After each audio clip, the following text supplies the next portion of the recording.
it'll be a minute before like people pop in anyways, but so I'll have you introduce yourself in just a second. It's so hot outside. Is it hot up by where you're at? Obviously. It's about 80 degrees here. It's hot. I'm in Arvada right now and it was hot. All right. Everyone who's watching, thank you. Today, this is a first one.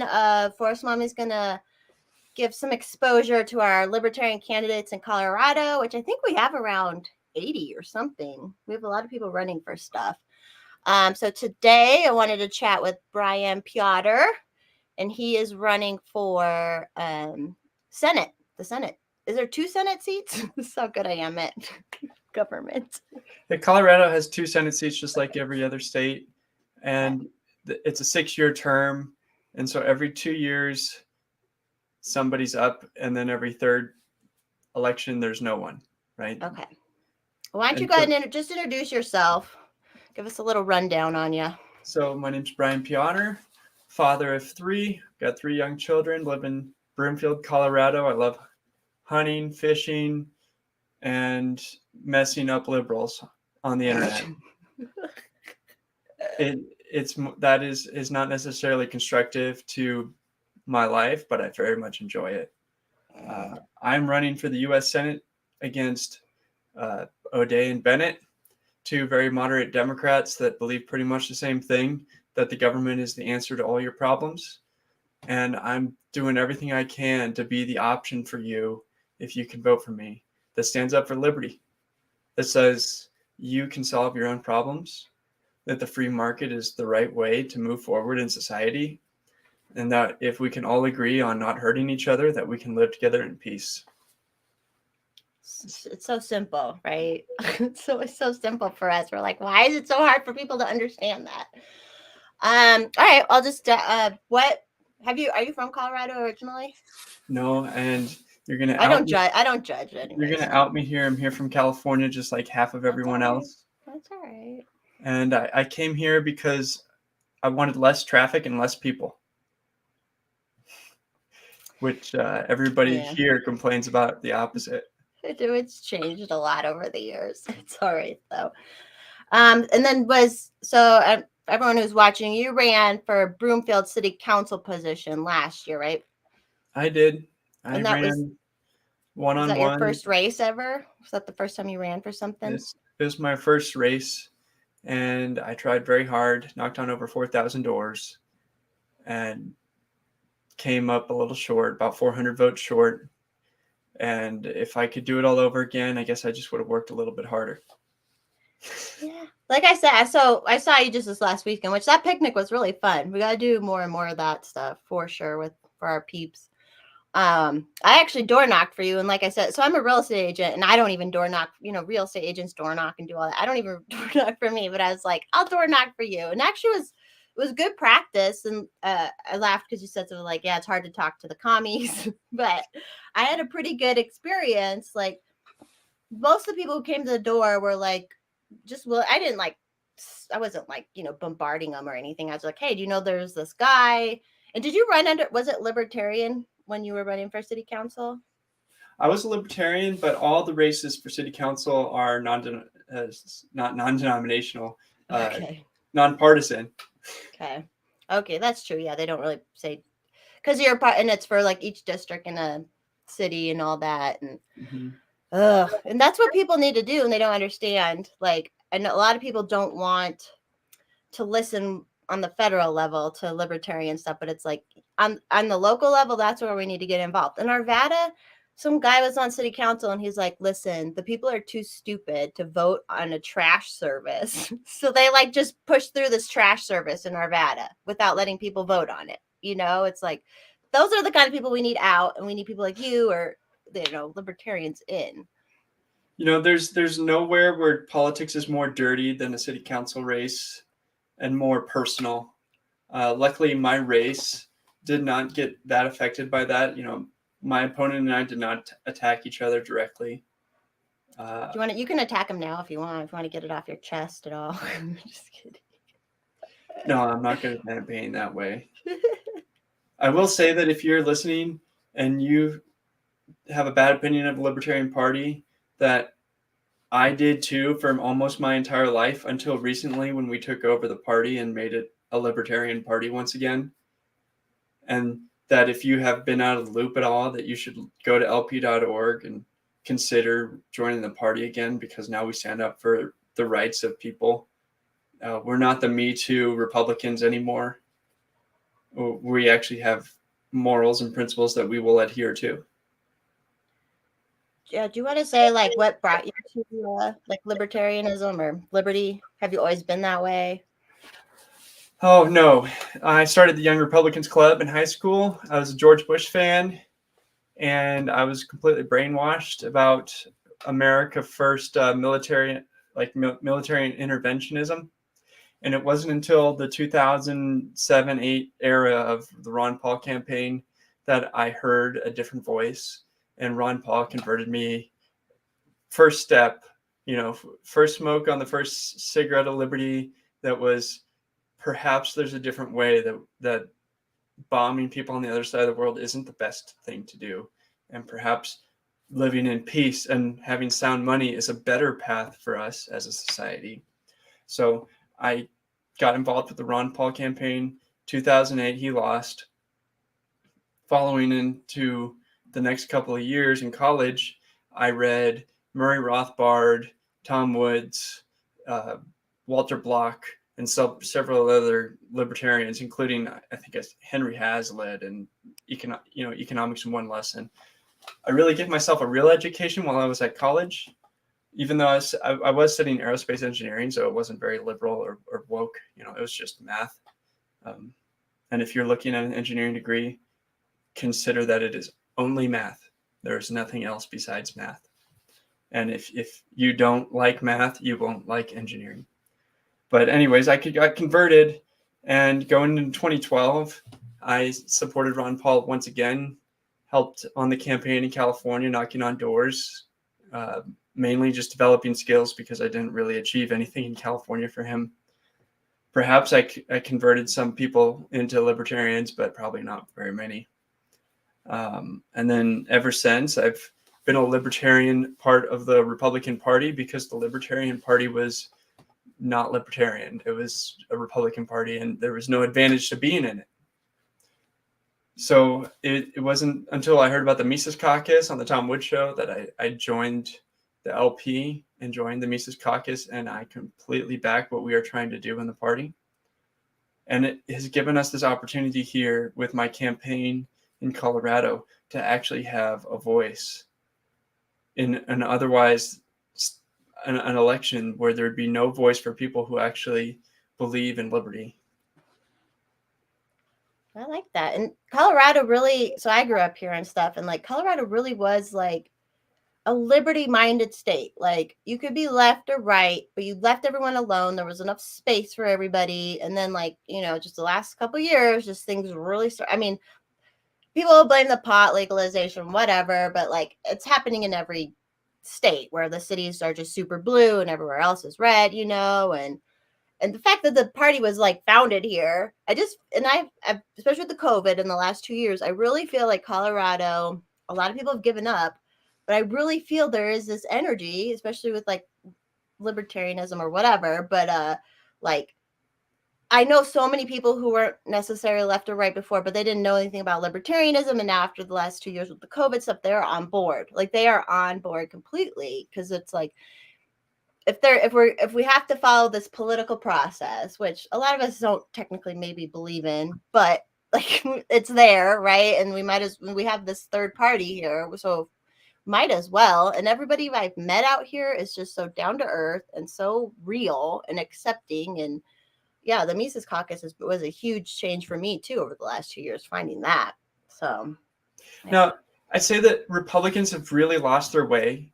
The leadership is always in a position of negotiating. We shouldn't have locked down this for this long. We shouldn't have done quite this far or gone for quite this hard when it comes to COVID. When the basic principle is you had no right to lock anybody down. There was no right to do anything that you did. It doesn't matter if it kills people, you can't do it. Like the basic principle here is that you can't take away somebody's right to work. You can't lock somebody in their house without them first being convicted by a judge in a court with a jury of their peers. They did it all. Republicans were complicit in everything that happened. The fact that they say Democrats went too far on this or Democrats went too far on that, like, no, you were a part of it. You would have done a lot of the same things if you were in control in Colorado. Jared Polis goes around saying he's the best Democrat. Well, even Ron DeSantis wasn't perfect. All 50 governors went too far, locked down, went along with the 15 days to stop the spread. That was on the very first day the wrong thing to do. And voting for a libertarian is saying, I disagree that you had the right to take away my job. I disagree that you had the right to shut down my favorite bar or restaurant. Yeah, I thought Polis is like a libertarian though, according to Amash, right? Just kidding. Well, like my engineering classes in college, it all depends on the data set for your curve. So if you're comparing him to all the different governors, he might look better. But if I am going to use the U.S. Constitution or the rule of law as my barometer, then he gets an F. Yeah, he gets a total F the whole time. Like I told you this weekend or whatever, but I like researched the lady who was the head of the Colorado Department of Health. Polis had put her in that place literally right before COVID happened, and they were making all the decisions for shutdowns, and then all the county public health were kind of following them. And it's like, he was a part of it. He called us selfish bastards for not getting vaccinated or whatever. It's like, no, dude, like he was the worst of it all. I can't handle him. And the current matchup, Bennett wasn't elected by anybody. He was appointed. And okay. O'Day is a moderate Democrat, not that much different than him. If I wasn't here, they would have an election. Bennett would win, and we'd continue on with Bennett being there, someone who was never elected in the first place but appointed by a Democrat governor. So that's so much for democracy. That's not really democracy. They know it. Whenever they say we need to save democracy, we know what they're saying when they say that. Like, it's not right. It's not real. I heard Dave Smith say that, what if 51% of Americans outlawed gay marriage? Would that be okay? Now, would you still be standing up for democracy? No. I agree with his point, is that people only bring that up when they are in the majority. That's true. Or when they can control it. Did you read that article about the secret cabal during the 2020 elections? They're like bragging. They're like, oh, we brought the secret cabal together and fortified the elections with advertising, blah, blah. It was like, okay, they're like admitting that they were like screwing with everything, and we're just have to be like, oh, okay. And here's another thing that makes me different than the other two options is I think Biden stole the election.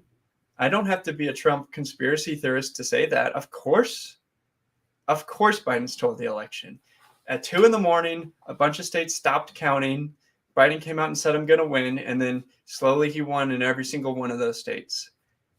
If you wanted to make it look like he stole, they did exactly what they had to do to make it look like he stole the election. So I don't need to see the data. I don't need to go to trial. I know he did. He got away with it. He's president now. Can we improve our elections? Absolutely. Nobody wants to talk about things like blockchain. We could do same-day voting on our phones. And if you don't have a phone, you could go vote in person. There's only like 1% of Americans that don't have a smartphone. We can handle those few people. We could even send a mobile voting booth to those individuals that don't have a smartphone or something. Why can I go online and move money around securely and everybody trusts that? But it would be a huge problem to figure it out for voting. You just log in, you show your biometric ID, have it not be owned by a corporation like Dominion, but be open source like the blockchain, and deliver same-day voting from wherever you are. It can be done.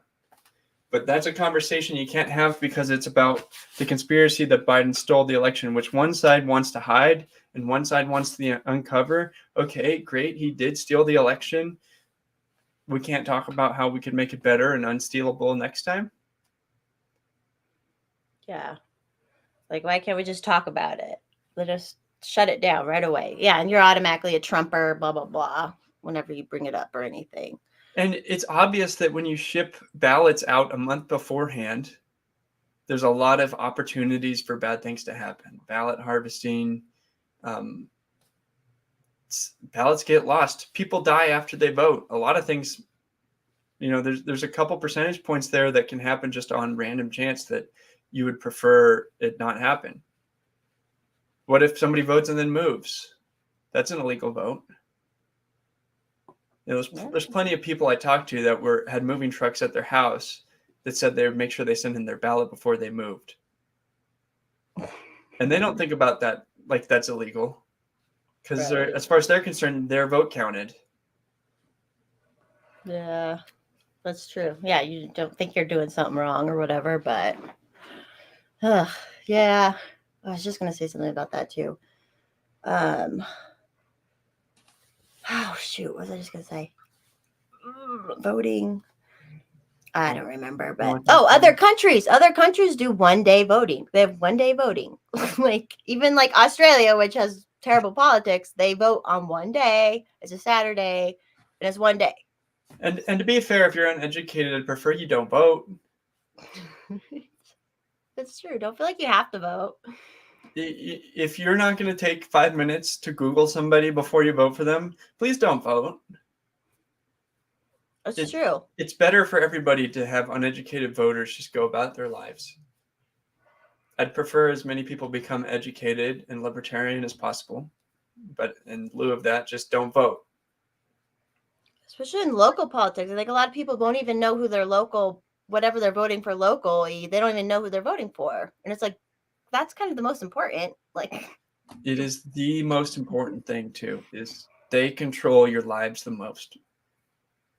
Whether or not your restaurant can be open is your county commissioner. At least in most states, most of the time. Some of the states, it was the governor. But you need to elect your local leaders and defend liberty at home, where you knocking on 10 doors actually can matter. Whereas I'm not going to have a giant door knocking campaign for my Senate race. Even if I had 3,000 volunteers, that's not enough. I need 1 million votes plus to win. Okay, we're gonna do it though, Brian. We're gonna get it. Are you gonna do door knocking again? I'll door knock for you. I don't think that'll be my strategy this year. Okay. I'm not against a door knock or two, but I think I'm trying to reach groups of people and as many people as possible, like podcasts like this. Yeah. And I know I asked you if you had like events planned. There's definitely like some counties that would probably be better for you to hit than other counties, I would assume. Like I thought right away, like you should do something in Douglas County because they are like on the precipice of just being all libertarian down there. Like they're almost there. Well, if you have a group, if you're listening and you have a group or know about a group, let me know. I'll come to it. I would be happy to come and reach you. In lieu of that, I am planning on working with as many of the libertarians running in the state as possible to host joint fundraisers, joint events, collaborate on our campaigns to the maximum extent that I can, which I'm not the most creative person, but I am one of the hardest working people there is. So yeah, I will knocked on all those doors yourself pretty much last year, didn't you? I did, and I will go anywhere in this state I need to go, even if it's 10 people in Durango, to the amount of time and gas that I have, which is, I guess that's a more expensive trip day by day. Yes. Oh, no. The prices are coming down because Biden told them to bring the prices down. Well, there's a solid chance that gas prices could come down if there's a recession and people get laid off and don't need to drive to work.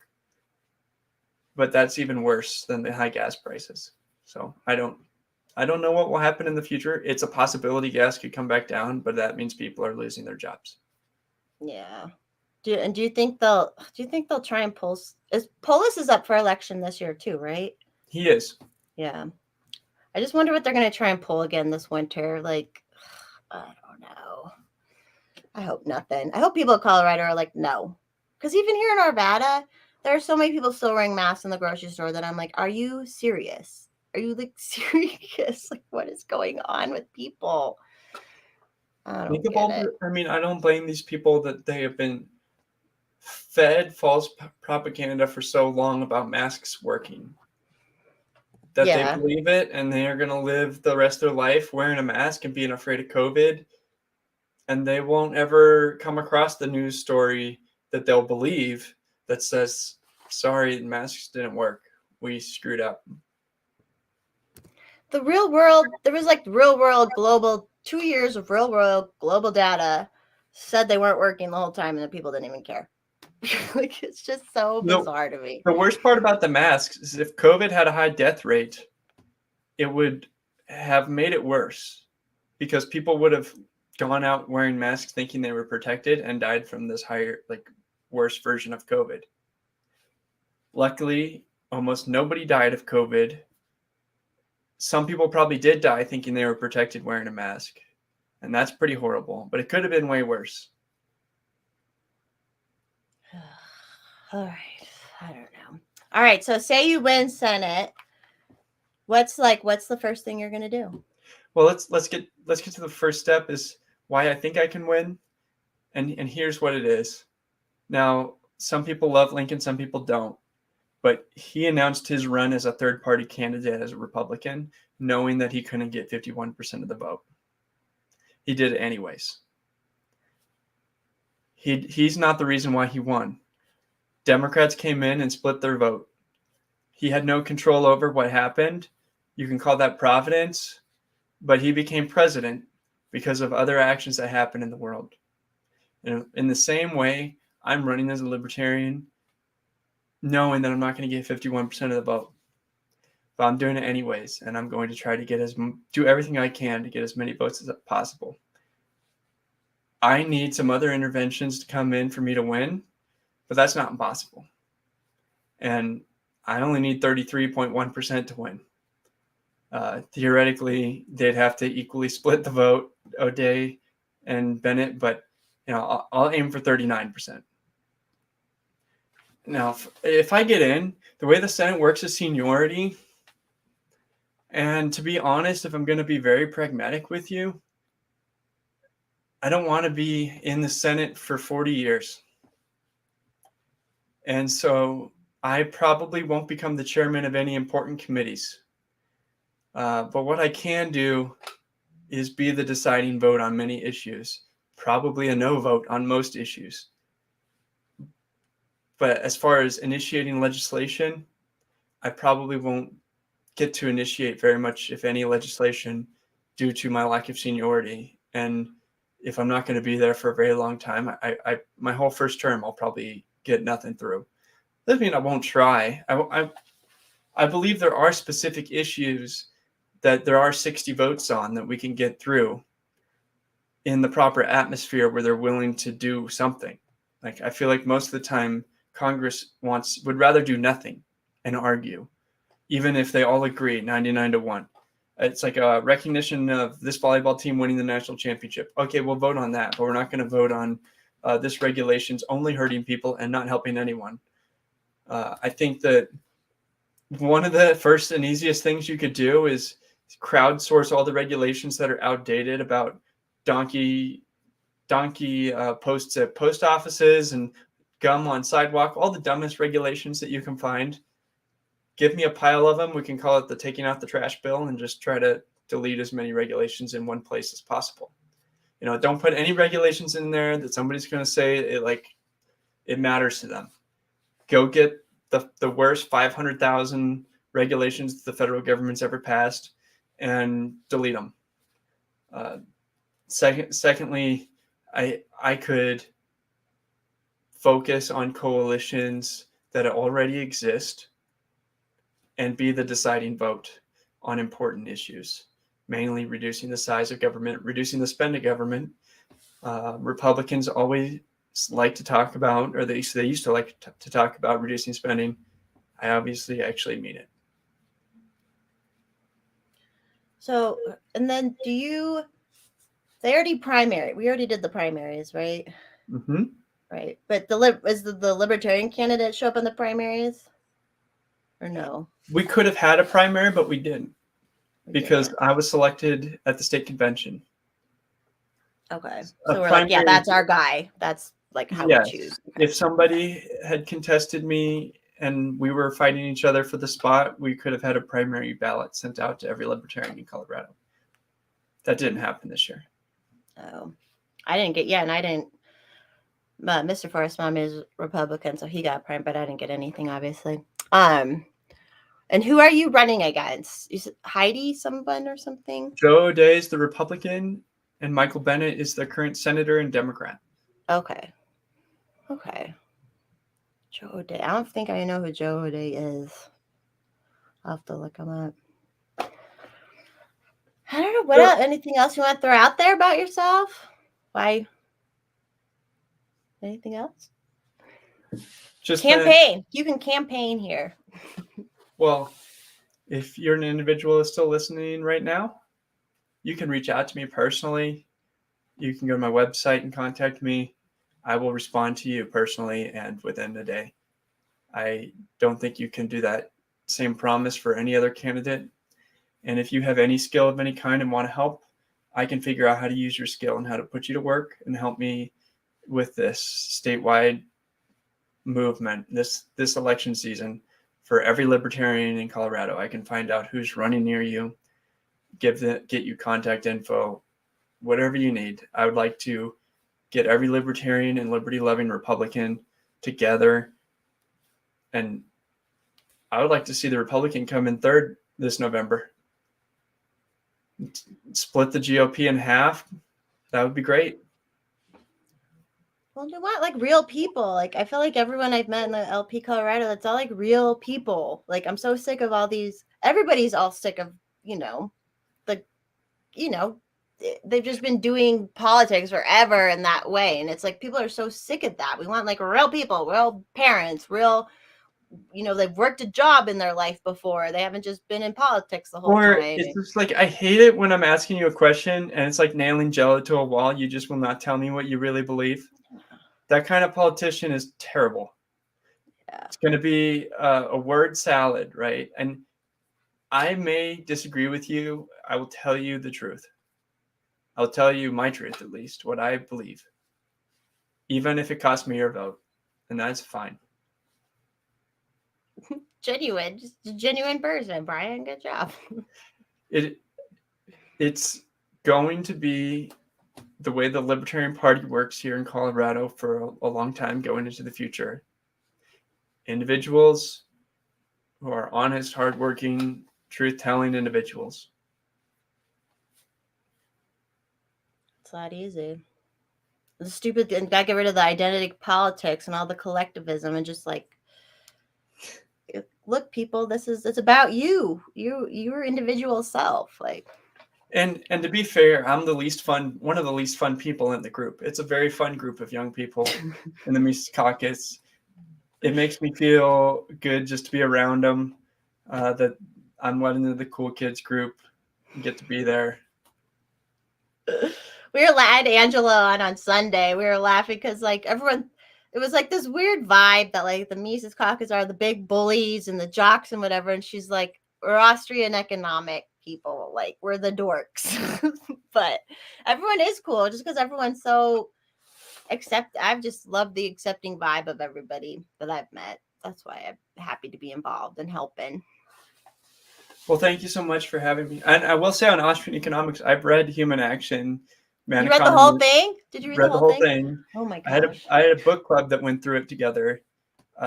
I've read Man Economy in the State, and I'll admit that I'm not, the most eloquent teacher of Austrian economics, but I have definitely put in the work and read it, and I understand it. And if there's something I don't understand, I'm not going to just make something up. Like I can look it up. I've got Google and Mises.org. I can figure it out.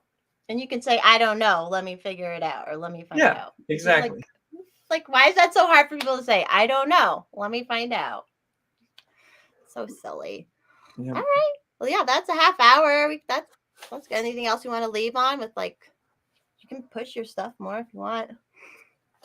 No, I'll just say that I'm on Gab, Brian Peotter, Twitter, Brian Peotter, Peotter.com. It's super easy to find me. Reach out to me. Let's become friends. Talk to you soon. Yeah. I'll push this to all my Colorado friends who aren't on Twitter too. So that's good. All right. Well, thanks for coming on and giving your, I won't say spiel, but whatever. It's politics. We can say it's a spiel. We're all good with that. All right. Thank you, Brian. Thank you so much. Have Bye, a great day. everyone. You too.